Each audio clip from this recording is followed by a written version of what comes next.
இங்கே வந்தோடனே தோழர் லெனின் இருந்தார், ஜெயரஞ்சன் ஐயா இருந்தாங்க.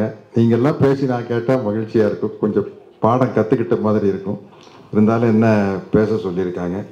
இது ஒரு முக்கியமான நிகழ்வாக இருக்கிறதுனால நான் வரும்போதே மனசில் வந்து ஒன்று முடிவு செஞ்சுட்டு வந்தேன். என்னென்னா, நான் பொதுவாக பேசும்போது கூட்டத்தில் கைதட்டல் வாங்கிறதுக்காக, சிரிக்க வைக்கிறதுக்காக எதையோ ஒன்று பேசுவேன். அது இல்லை, இதில் வந்து சரியாக பாயிண்ட்டுகளை பேசி சரியாக ஆய்வுகளை சொல்லணும். ஏன்னா கொள்கைகளை ரொம்ப தெளிவாக எடுத்து சொல்கிறதுக்கு தோழர் சுபவி மாதிரி இருப்பாங்க.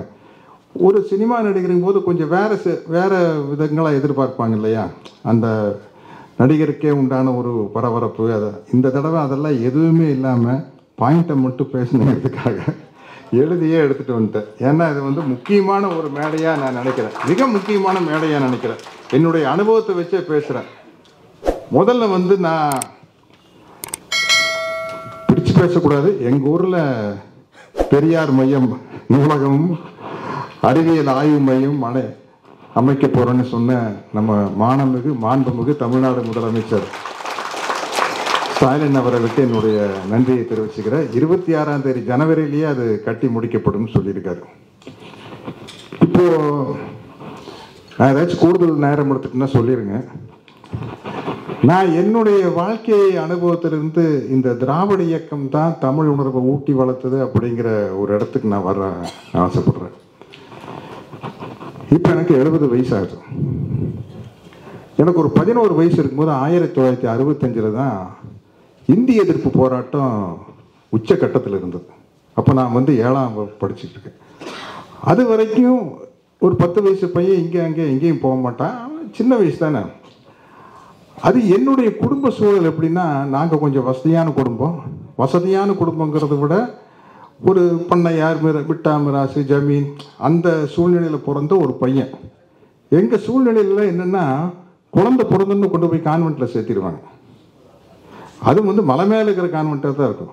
ஊட்டியில் இருக்கிற லவ்டேல், கோத்தகிரி, கொடைக்கானல், ஏற்காடு, இந்த மாதிரி கொண்டு போய் கான்வெண்ட்டில் சேர்த்திடுவாங்க. இல்லாட்டி இங்கே உள்ளூர் கோயம்புத்தூர் வந்தார், அங்கேயும் கான்வெண்ட்டில் தான் சேர்த்துவாங்க. எனக்கு வந்து அந்த இந்திய எதிர்ப்பு போராட்டம் வர வரைக்கும் எனக்கு ஒரு தமிழ் ஆர்வம், தமிழ் உணர்வு அதெல்லாம் எதுவுமே இல்லை. அந்த வயசில் அந்த பையனுக்கு இருக்காது. அப்போ இந்திய எதிர்ப்பு போராட்டம் அடையும் போது தான் வந்து இந்தியனுடைய ஆதிக்கத்தை, இந்தியனுடைய திணிப்பை எதிர்த்து போராட்டம் வரும்போது தமிழ் வாழ்க, இந்தி ஒழிக அப்படிங்கிற முழக்கம் வந்து பெரிய அளவில் வருது. அதை பெரிய அளவில் முன்னெடுத்தது வந்து திராவிட முன்னேற்ற கழகம் தான்.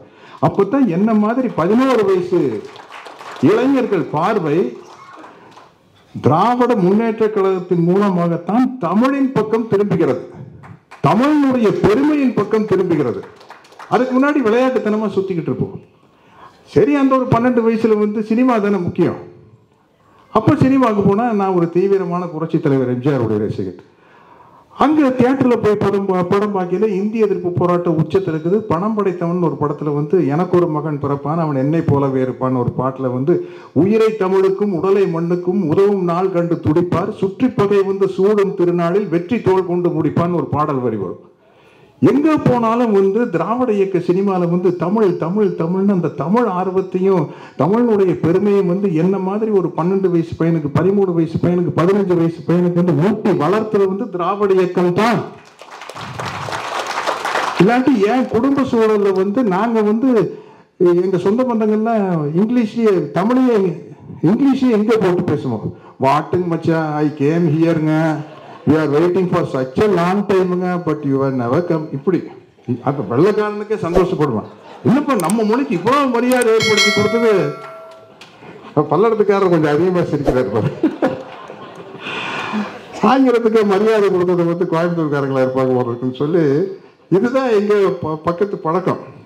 அப்படி இருக்கையில் வந்து இந்த சினிமாவுக்கு போகல எங்கே போனாலும் வந்து அவர் வாத்தியார் படத்தில் வந்து பட்டுக்கோட்டையார் பாடலில் வந்து பொது உடைமை சிந்தனைகள், பகுத்தறிவு சிந்தனைகள் இதெல்லாம் ஊட்டி வளர்க்கப்படுது. நான் 1954 பிறந்துவேன், பராசக்தி 52 வந்துடுது.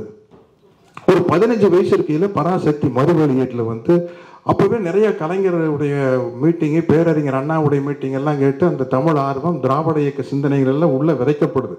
அப்படி இருக்கையில் மறு வெளியீடாக பராசக்தி படம் வருது. போய் பார்த்தா பிரமிச்சு போய் தமிழின் மீது ஆர்வம் வந்து விட்டது. கலைஞர் பேசிய தமிழின் மீது காதல் வந்து விட்டது, தமிழின் மீது மரியாதை வந்து விட்டது, கலைஞர் பேசிய தமிழின் மீது காதல் வந்து விட்டது. அப்போ இந்த கிராமபோன் ரெக்கார்டு போன அடுத்த செட்டப்பில் வந்து ரெக்கார்ட் பிளேயர்னு ஒன்று வந்தது. அப்போது 33 RPMனு ஒரு இசைத்தட்டு பெருசாக இருக்கும், அதில் பராசக்தியினுடைய கதை வசனங்கள்லாம் வந்துருச்சு. இதை தினம் ஸ்கூலுக்கு போயிட்டு வந்து கேட்க வேண்டியது. கேட்டு கேட்டு மனப்பாடம் பண்ணி எல்லாரும் பராசக்தி வசனத்தில் நடிகர்களை நம்ம கோர்ட்டு சேர்ந்து பேசுவாங்க. நீதிமன்றம் விசித்திரம் நிறைந்த பல வழக்குகளை சந்தித்திருக்கிறது, புதுமையான மனிதர்களை கண்டிருக்கிறது. எனக்கு பண்டிரிபாய் அம்மா வசனம், சஹஸ்ரநாம வசனம் எல்லாமே தெரியும். என்ன தினம் ராத்திரி படுக்கிறதுக்கு முன்னாடி ஒரு வாட்டி கேட்டேன். அப்புறம் அதை போய் என்னுடைய நண்பர்கள் முன்னால அந்த கலைஞர் எழுதிய வசனத்தை வந்து அப்படியே பேசி காட்டுறது வந்து ஒரு பெரிய பெருமிதம். அந்த வசனத்தை வந்து பள்ளிக்கூடத்தில் பேசி காட்டிட்டோம்னா ஒரு கெத்து தான். நாங்கெல்லாம் வேற மாதிரி அப்படின்ட்டு தலைவர் வசனத்தை பேசல அப்படி ஒரு ஆர்வம். அது நமக்கே வந்து ஒரு மகிழ்ச்சி. இந்த மகிழ்ச்சி ஹார்மோன் சொல்லுவாங்களே, செரட்டோனின், டோப்பமின், இதெல்லாம் சுரந்துரும் போல் இருக்குது தலைவருடைய தமிழ் பேசும்போது.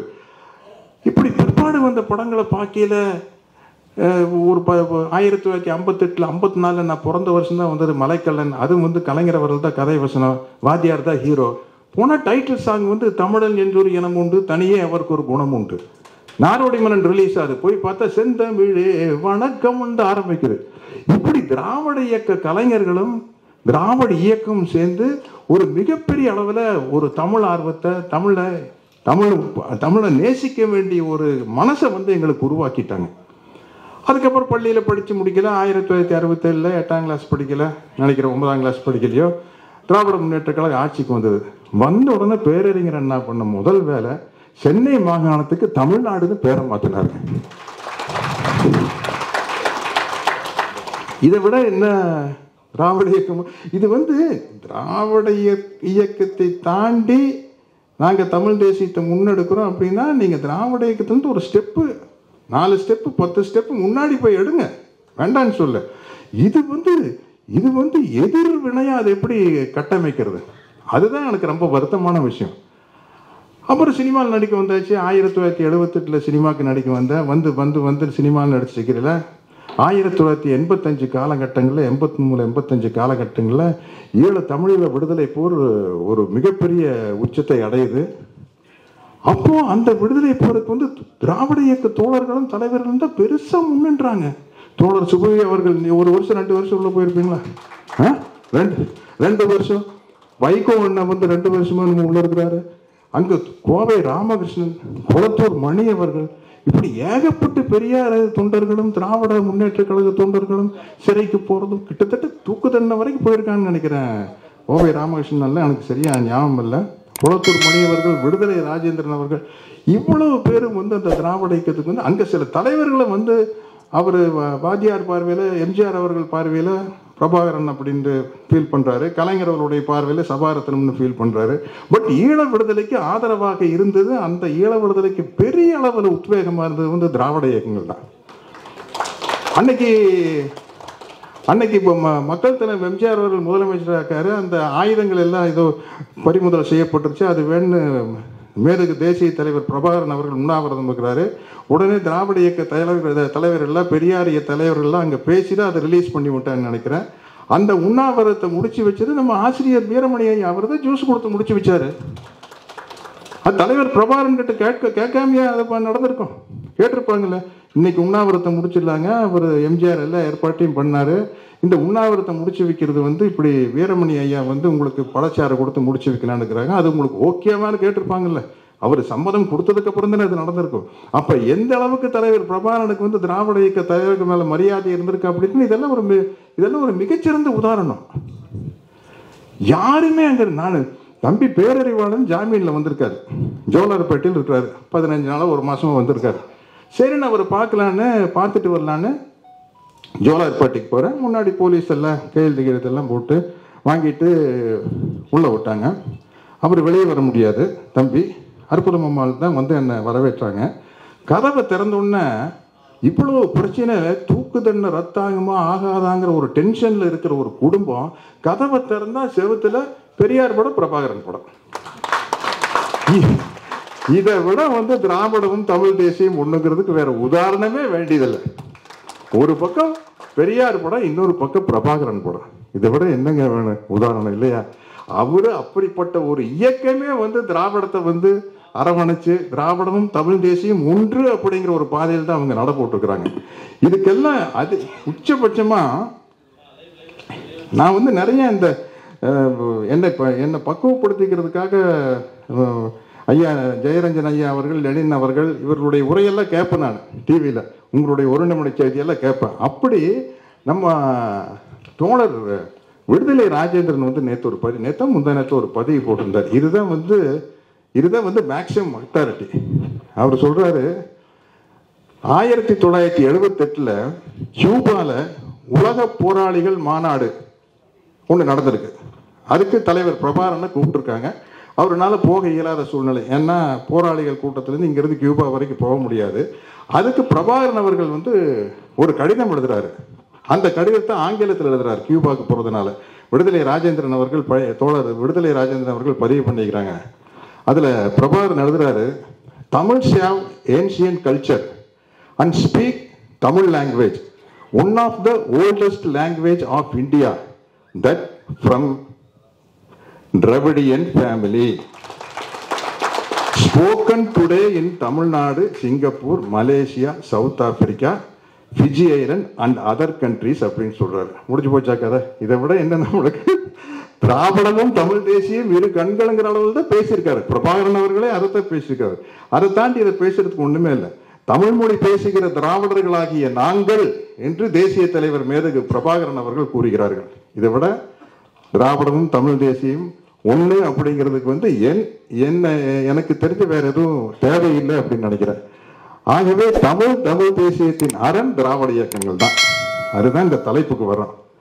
ஆரிய பண்பாட்டின் பாசிசத்தை தடுத்து நிறுத்தும் அரண் திராவிடம் இயக்கங்கள் தான். அந்த இயக்கம் ஆட்சியில் இருக்கும்போது அந்த அரண் வெறும் கற்கோட்டையாக இல்லாமல் இரும்பு கோட்டையாக இருக்கிறது. அந்த இரும்பு கோட்டையின் முதன்மை காவலனாக அந்த இரும்பு கோட்டையின் முதன்மை காவலராக முதல்வர் முத்துவேல் கருணாநிதி ஸ்டாலின் திகழ்கிறார். நிலம், மொழி, பண்பாடு காக்கும் படை தளபதி பக்கம் நிற்போம். அதுதான் என்னுடைய தமிழ் தேசியத்தை ஆரியத்துக்கு எதிராகத்தான் நிறுத்தணுமோடைய திராவிடத்துக்கு எதிராக நிறுத்துறது உடன்பாடு இல்லை. என்ன அது வந்து ஒரு பெரிய தப்பான விஷயம் நடந்துட்டு இருக்குது. ஏன்னா நான் பேசுறது கரெக்டா தப்பான்னு தோழர் சுபவி அவர்கள் சொல்லிட்டு, தமிழ் மன்னர்கள் காலத்துல ஆரிய மேன்மை என்ற மாயை தான் தமிழுக்கு எதிராக இருந்தது. திராவிட இயக்கங்களின் வளர்ச்சி தான் அதை தடுத்து நிறுத்தியது, இன்னும் தடுத்து நிறுத்தி கொண்டிருக்கிறது அப்படிங்கிறது என்னுடைய ஒரு தாழ்மையான கருத்து. தமிழ் தேசியங்கிற பேர்ல திராவிடத்தை எதிர்ப்பது அறிந்தும் அறியாமலும் தெரிந்தும் ஆரியத்திற்கு துணை போவதுதான் என்பதும் என்னுடைய உடன்பாடு. அப்படி போகும்போது சாஸ்திரம், சடங்கு, சம்பிரதாயங்கிற போர்வையில சகல விதமான மூட நம்பிக்கைகளும் மறுபடியும் வளரும். சாதிய ஒடுக்குமுறை, பெண்ணடிமைத்தனம், மத சிறுபான்மையினருக்கு அச்சுறுத்தல், அடக்குமுறைகள் எல்லாம் தலை தூக்கும். தம்பி அஜித்குமார் ஒரு இது பதிவிட்டிருக்காரு. பைக்கு கிட்ட அவர் பைக்கில் வந்து டூர் போகல அங்கன்னு சொல்லியிருக்காரு. சம்பந்தமே இல்லாத ஒரு மனுஷனை பார்த்து கோபம் வர்றதுக்கு காரணம் மதம் தான். எங்கேயோ ஒரு நாட்டுக்கு போகிற ஒருத்தர் பார்க்குறோம், அவருக்கு நம்மளுக்கு எந்த வாய்க்கா வர தகராறும் கிடையாது. ஆனால் அவர் இந்த மதம் அப்படின்னா தேவையில்லாம அவர் மேல ஒரு வெறுப்பு வர அப்படிங்கிற ஒரு அழகான பதிவை அவர் வெளியிட்டிருக்கிறார். அதுக்கு என்னுடைய பாராட்டுகள். ஆரியம் திராவிடத்தை எதிர்ப்பது ஓகே, தமிழ் தேசியங்கிற பேர்ல எதிர்த்து ஆரியத்திற்கு துணை போவது ரொம்ப ஆபத்தானது. ஆரியம் வந்து திராவிடத்தை எதிர்க்கலாம். என்ன அவனுக்கு கோபம் வரும் இல்லை? தந்தை பெரியார் சொல்லியிருக்காருல, ஐயா நான் பேசுறதெல்லாம் கரெக்டுங்களா அப்படின்னு கேட்டா, நீ பேசுறத பார்த்து அவங்க எல்லாம் கோவப்பட்டாங்கன்னா நீ பேசுறது கரெக்ட்னு அர்த்தம். சந்தோஷப்பட்டாங்கன்னா நீ ஏதோ தப்பா பேசுறேன்னு அப்படின்னு தெளிவா சொல்லி கொடுத்துட்டு போய்க்கிறாரு. என்ன பண்றது? டெக்னாலஜி வளர்ந்து வரும்போது நம்மளுக்கு இருமொழி கொள்கை தான் முக்கியம். மும்மொழி கொள்கை எதுக்காக? ஏன்னா ஒரு மாணவர்களுக்கு வந்து அவங்களுக்கு நேரம் ரொம்ப முக்கியங்க. அவன் போய் ஸ்கூலுக்கு போயிட்டு வந்து அதுக்கப்புறம் விளையாடிட்டு அதுக்கப்புறம் கொஞ்ச நேரம் டிவி பார்த்துட்டு அப்படித்தானே அவங்களுடைய வாழ்க்கையை நடத்த முடியும். இதில் ஏற்கனவே இப்போ என்ன மாதிரி சரியாக படிக்காத ஸ்டூடெண்ட்ஸுக்கு இருக்குல்லையே ஹிஸ்ட்ரி, ஜியாகிரபி, கணக்கு, மேத்மெட்டிக்ஸ் படிக்கிறது பெரிய தலைவலியாக இருக்குது. இதில் இந்திங்கிறது வேறு ஒரு எக்ஸ்ட்ரா படிக்கலாம், அப்புறம் கோபம் வரத்தான். ஐயோ என்னத்தை பண்ணுறது. திராவிடம் தான் தமிழ்நாட்டில் வாழும் அனைத்து மக்களுக்கும் பாதுகாப்பானது. திராவிடமே தமிழுக்கு அரண். எனக்கு என்ன ஒரு சின்ன ஆசைனா, இந்த வட மாநில தொழிலாளர்கள் இங்கே நிறையா வந்திருக்காங்க இல்லையா, அவங்களுக்கு அவங்க மாநிலத்தில் ஜாதிய ஒடுக்குமுறை கண்டிப்பாக அனுபவிச்சிருப்பாங்க. நிச்சயமாக உயர் ஜாதி என்று கருதப்படுபவர்கள் இங்கே யாரும் வேலைக்கு வந்திருக்க மாட்டாங்க. பிற்படுத்தப்பட்ட, மிகவும் பிற்படுத்தப்பட்ட தலித் சகோதரர்கள் குடும்பம் தான் இங்கே வந்திருக்கும். அவங்க கிட்டத்தட்ட 10-15 வருஷமாக வந்துக்கிட்டு இருக்கிறாங்க, தமிழ்நாட்டுக்கு வந்திருக்காங்க. ஏன்னா படிக்க முடியாமல், குறிப்பாக தலித் மக்களாக தான் இருக்க முடியும். அவங்க கிட்ட நம்ம புரிய வைக்கணும், ஏன் உங்கள் மாநிலம், ஏன் உங்க மாநிலம் மாதிரி எங்க மாநிலம் இல்லை. காரணம் திராவிட சித்தாந்தம். நீ அங்க போய் சொல்லு. இப்ப நம்ம சிங்கப்பூருக்கு போயிட்டு என்ன சொல்றான், சிங்கப்பூர் எல்லாம் பாருங்கடா, அமெரிக்கா போனா அமெரிக்கா பாருங்க அப்படிங்கிற மாதிரி இந்த வட மாநில தொழிலாளர்கள் அவங்க மாநிலத்தை போய் தமிழ்நாட்டை பாருங்க அப்படின்னு ஒரு சொல்ற நிலைமை உருவாக்கணும். அவங்க கையில பெரியாருடைய சிந்தனையினுடைய புத்தகத்தை அவங்க மொழியில இலகுவா மொழிபெயர்த்து கொடுத்தா அவங்க ஊர்ல போய் சொல்லுவா, என்னடா இது ஊர் வச்சிருக்கீங்க, என்னடா ஸ்டேட் வச்சிருக்கீங்க, அங்க பாருங்கடா தமிழ்நாட்டுக்குள்ள ஒரு மத கலவரம் இல்ல, நல்லா போகுதுடா வாழ்க்கை, எங்களை எல்லாம் பிரியமா வச்சுக்கிறாங்கடா. ஏன்னா அவங்க அந்த மாதிரி ஊழியத்துக்கு அவங்க வர்றாங்க அப்படின்னா நம்ம ஆளுங்க அதுக்கு மேல போயிட்டாங்கன்னு அர்த்தம். மற்றபடி நம்ம ஆளுங்க வேலை செய்ய வரலங்கிற அர்த்தம் இல்லை. இந்த ஒரு இது ஐயா ஜெயரஞ்சன் ஐயா அவர்கள் இன்னும் இதுக்கெல்லாம் தெளிவாக விளக்கம் சொல்ல முடியும். ஆனால் இன்னைக்கு பேசுகிற லிஸ்ட்டில் ஒரு பேர் இல்லை. அவங்களுக்கு இதெல்லாம் புரிய வச்சா திராவிட மாடலுக்குள்ளே இருக்கிற சிறப்பை அவங்க தெரிஞ்சுக்குவாங்க. அவங்களுக்கு இது புரிய வச்சா அவங்க போய் வட மாநிலத்தில எல்லாம் திராவிட மாடலுடைய சிறப்பை எடுத்து சொல்லுவாங்க. ஏன்னா அந்த அளவுக்கு அவங்க இதனுடைய சுகத்தை அனுபவிச்சிருப்பாங்க.